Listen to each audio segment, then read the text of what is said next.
우리의 인생이 활짝 피어나기를 바라는 인생 피어스의 이승환입니다. 증시가 계속 내려가고 있는데 이게 다 내려온 게 아니고 이제 시작인 느낌마저 들기 때문에 고민들이 좀 많이 있으실 것 같습니다. 주식 대신 채권 하신 분들도 계실 거고 또 하락을 예상하신 발빠르시고 또 민첩하신 분들께서는 하락에 베팅하는 ETF를 들어가신 분들도 계시겠죠. 네, 많이들 공부하시는 시대니까 좋은 성과들이 있으실 거라고 생각하고 기대도 합니다. 그렇더라도 숏을 그러니까 하락에 베팅하는 것은 쉽지 않은 일이더라고요. 직접 또 해본 바에 의하면요. 조금 더 연마해서 그런 노하우가 좀 쌓이면 또 여러분들과 나눠보고 싶습니다.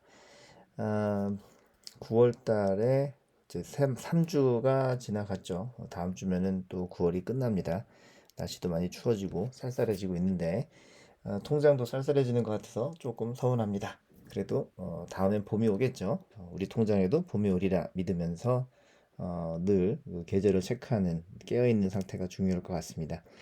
증시 상황 또 우리가 관리하고 있는 포트폴리오에 대해서 성과 같이 살펴보는 시간 또 오늘도 가져볼게요.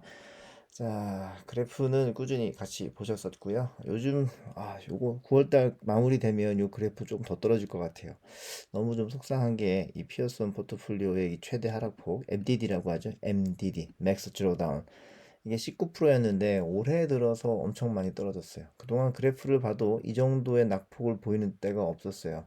예전으로 돌아가 봤을 때 2008년 금융위기 때도 굉장히 잘 방어를 했는데 올해는 엄청 많이 떨어졌습니다. 이게 하락폭이 23%를 데이터상으로 넘을 것 같고요. 실제로는 자산을 좀 다른 자산으로 편성을 해서 금 쪽으로 편성을 해서 넣어놨기 때문에 이 정도는 아닐 것 같지만 그래도 전반적으로 자산이 많이 떨어지고 있습니다.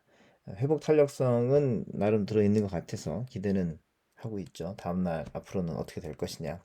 그러나 한동안은 좀 내려가는 작업이 우리를 걱정스럽게 하지 않을까 생각합니다.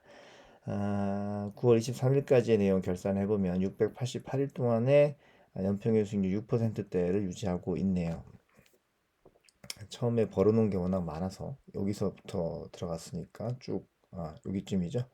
여기쯤부터 들어갔으니까 그래도 그래프상으로는 다시 원위치 가야 되는데 그래도 이게 저희가 편성을 중간중간에 원리 원칙이 있지만 약간씩의 퍼센테이지 조정을 좀 가해 보면서 수익을 좀 방어하고 있는 것이 주요하게 잡힌 것 같습니다. 요즘 환율이 지난주 대비 거의 3%가 올랐어요. 어마어마하게 올랐습니다. 이게 지금 뭐 어쩌다가 내려갔다 올라간 게 아니고 오르는 상황에 계속 오르는 상황에 올라가 버려서 1,400원을 헐쩍 넘어서 1,408원까지 간 것도 제가 봤어요. 그러니까 예전에 1,200원 할 때 대비해서 거의 뭐 20% 가까이 올라간 상황인 거죠. 그 해외에다가 그 동일한 돈을 보낸다 하면 1억 보내던 분이 1억 2천 보내야 되는 상황이 될 것 같아요. 녹록지 않은 상황인 것 같습니다. 이 환율이 받쳐주기 때문에 나스닥이 자그마치 지난주에 그 5%가 엄청난 일이죠. 5%가 떨어졌는데 그래도 환율이 받쳐줘서 1.2% 정도만 하락한 거로 선방했는데요. 캐시아웃으로 좀 그 현금 형태로 바꿨었으면 이것도 좀 되려 플러스가 되지 않았을까? 왜냐하면 요거 계산해 보면 5% 떨어졌지만 1%, 1.2%밖에 안 떨어진 거니까 현금이었으면은 한 3.5% 정도는 수익이 더 플러스가 되지 않았을까 하는 생각도 해봅니다. 그래도 로지컬하게 돌리기로 한 포트폴리오니까 일단은 계속 데리고 가고 있어요. 추가로 저희가 지금 다시 준비 좀 더 하고 있는 게 그 채권도 장기채, 단기채 좀 더 구분하고요. 그다음에 자산도 유틸리티를 좀 더 추가하면서 그 주식 증시에 들어가는 것도 조금 더 다변화해서 포트를 한 6가지 종목으로 좀 확장시켜서 경기에 좀 민첩하게 대응하는 것들을 좀 구상을 해보고 있습니다. 요 피어스원은 원래 로직대로만 돌리기로 했는데 그래도 공부하던 입장이 있으니까 조금씩 손을 좀 대기는 하는데 뭐 나쁘진 않았어요 성과가. 근데 지금 정해져 있는 이 종목들과 요 로직만 가지고 운영하자니까 조금 아쉬운 거죠. 그래서 조금 더 발전되어 있는 다음 버전도 출시를 착실히 준비하고 있습니다. 경기 상황 좀 보자면 지난주 9월 16일보다 거기도 떨어졌잖아요. 많이 그것도 3, 4% 떨어졌는데 거기서 또 떨어졌어요. 다우존스는 거의 4%, S&P 500은 4% 중반, 나스닥은 거의 5%를 넘어갔습니다. 3, 4, 5 뭐 이렇게 떨어지고 있는데 굉장히 큰 낙폭이죠. 지난주에 목요일에 이제 FOMC에서 그 결과가 이제 기준금리가 0.75 또 올라갔죠. 이제는 새롭지도 않아요. 죄송합니다. 0.75%또 인상이 됐죠. 그 연초부터 인플레이션 관리한다고 해서 이제 연준이 시작한 이 금리 인상 랠리 이게 연말에는 뭐 3.5 될 거다. 근데 그 당시에 우리가 거의 뭐 0.25나 0%였었기 때문에 야, 3.5나 더 올려? 이건 뭐 큰일이 아니야? 뭐 이렇게 했는데 이제는 0.75% 올려도 시큰둥하고요.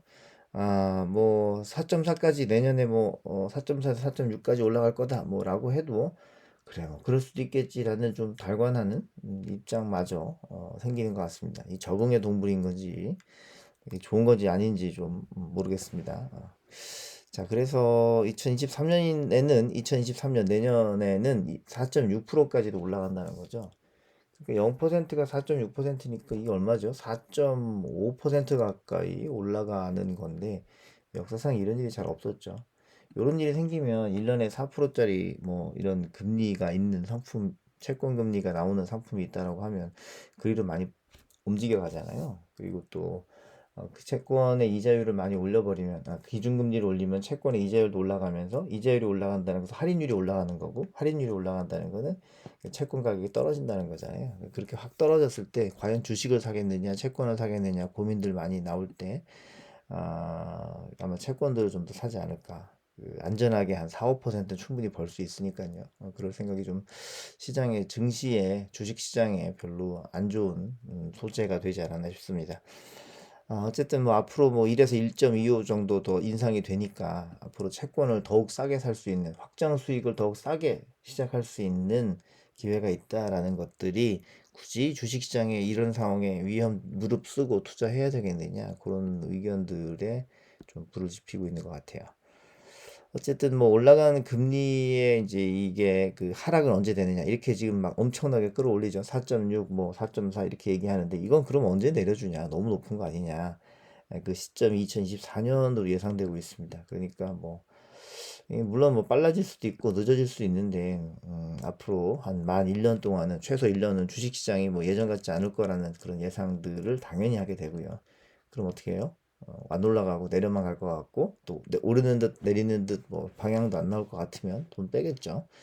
그래서 인플레이션 영향으로 유가와 식자재 등을 위한 비용이 늘어나고 있는 미국 시장이 기준금리 인상으로 뭐 대출이든 뭐든 금리, 리스 비용 이런 게 다 올라갈 거 아니겠습니까? 그러니까 가정에서 이제 나가야 되는 돈이 점점 늘고 있으니까 쓸 수 있는 돈은 줄어들고 있죠. 이런 돈이 좀 있어야 주식 투자도 하고 뭐 401k도 하고 할 텐데 그런 게 잘 안 되는 것 같죠. 이게 불행인지 다행인지 미국 S&P 500 그 기업의 그 forward EPS 향후 그 이익 가치의 전망은 또 줄질 않아요. 그러니까 기업은 잘 된다는 거죠. S&P 500 기업은 또 잘 된다는 거예요. 그러니까 이제 연준 입장에서는 뭐 금리를 올리면은 그런 뭐 소비가 줄면서 기업 이익도 소비가 덜 되니까 같이 줄어들어야 되지 않겠느냐는데 실적이 계속 뭐 별로 줄지 않아요. 그래서 연준이 이제 그거 믿는 거죠. 기업이 망가지지 않으니까 경기가 잘 되고 있으니까 금리 뭐 더 올려도 되겠네. 여기다가 사실 기업은 기업대로 존재하지만 실제로 정치인들은 기업은 로비로 정치인들을 컨트롤하고 국민들은 이제 표로 정치인을 컨트롤 하잖아요. 그 많은 표는 그 국민들로부터 나오는 거니까. 근데 국민들이 고용률이 엄청 높은 거죠. 이 고용률도 좋고 기업들도 실적이 좋으니까 연준이 생각하는 것과는 약간 다른 상황인 거예요. 금리 좀 팍팍 올리면 기업 실적도 조금 떨어지면서 고용률도 조금 떨어지고 뭐 이렇게 되면서 시장에서는 이제 조금 그만 써야 되나 이래야 되는데 이 기업 실적이나 고용률이 계속 상승을 치고 있는 거죠. 그러니까 이제 연준은 이렇게 인플레이션을 막기 위해서 금리를 막 올려대고 있는데 이 뭐 표면상으로는 우리가 경기 충격을 주지 않으면서 인플레이션만 잡으려고 해요라고 하는 거죠. 근데 뭐 빈대 잡는다고 초가상간 태우는 일을 얘기하지만 그런 일은 이렇게 기업들도 잘 되고 국민들도 잘 되면서 인플레이션만 잡는다. 이게 지켜봐야 되지만 쉽게 잘할 수 있을까라는 그런 불안감이 많이 있습니다. 더군다나 이제 연준은 만약에 여러분들이 힘들다면 안 할게요. 이게 아니고 이게 어떠한 대가를 치른다 하더라도 인플레이션 꼭 잡고 말겠습니다. 이런 입장이잖아요. 이 말은 제가 뭐 계속 몇 주째 얘기하고 있지만 인플레이션의 다른 면은 경제 성장, 주가 성장이랑 같이 연동되는 거잖아요. 경제가 오르니까 인플레이션도 오른 거죠. 이게 과연 경기가 성장하고 있는데 인플레이션만 잡아내리는 게 가능할 것인지 뭐 또 그 현명하신 분들의 또 연준 의장분들이 많은 리서치가 있으시니까 그 방법을 찾아가시겠지만 딱히 또 보이는 것 같지도 않아요. 그냥 뭐 물가 계속 올리는 거, 기준금리 올리는 거, 예, 요걸 인플레이션을 잡아가려고 하는 것 같습니다. 여튼 그렇게 해서 미국의 기준금리 인상이 계속 진행되고 있고 이것 때문에 금리가 올라가니까 미국 달러에 대한 금리가 많아지니까 다들 달러 가지러 가고 있죠. 달러 수요가 높아지고 있고 또 미국을 제외한 국가들에서는 그 미국인들이 달러 가지고 갖다 투자했는데 지금 뭐라 그럴까 미국 내에 그 물가가 너무 올라가니까 또 반대로 또 그 돈을 이제 투자했던 돈을 달러로 바꿔서 가져가니까 뭐 한국이든 뭐 외국이든 그 나라에 보유하고 있던 달러가 미국으로 돌아가면서 달러가 귀해지는 거죠. 그 환율이 지금 계속 솟구치는 거예요. 옛날에 우리나라만 IMF를 겪을 때 우리나라만 되게 어려운 외환위기였는데 지금은 전 세계가 외환위기 비슷한 느낌의 어려움을 겪고 있는 것 같습니다. 다행히도 한국은 IMF 때는 외환위기라 그래서 우리가 달러가 없어가지고 고생이었는데 지금은 우리가 달러 없어서 고생인 게 아니고 달러 인덱스가 올라가면서 좀 고생인 거죠. 국가의 한국의 달러 보유량은 충분히 많다라고 하고요. 전 세계 9위인가 뭐 10위권 안쪽에 달러 부자인 나라가 대한민국이기도 합니다. 여튼 그렇게 해서 한동안은 뭐 주식시장이 좀 어려울 것 같은데요. 안전하게 자금을 좀 관리하시면서 그래도 투자할 타이밍은 계속 잡고 꾸준하게 원칙대로 가시는 것이 더 중요한 타이밍 아닌가 싶고요. 바꿔 말하면 앞으로 1년 동안은 박앤세일 기간입니다. 그 박앤세일의 기간을 딱 1년만 줄 테니까 마음껏 해보세요라고 하면 이럴 때 투자를 지켜나가는 것이 더욱 내 삶에 큰 이익으로 다가오지 않을까 이렇게 생각합니다. 그냥 팩트만 보시면 되고요. 의견은 무시하시면 되겠습니다. 원칙을 지키시도록 하시죠. 이렇게 해서 이번 주도 뭐 부족하지만 여러분들과 함께 제가 가지고 있는 시장 정리 내용 그리고 마켓뷰 그리고 성과 정리 같이 나누어 보았습니다. 한 주간도 건강하시고 차가워지는 날씨에 감기 요즘 감기 유행하고 있어요. 감기 조심하시기 바랍니다. 다음 주에 뵙겠습니다. 감사합니다.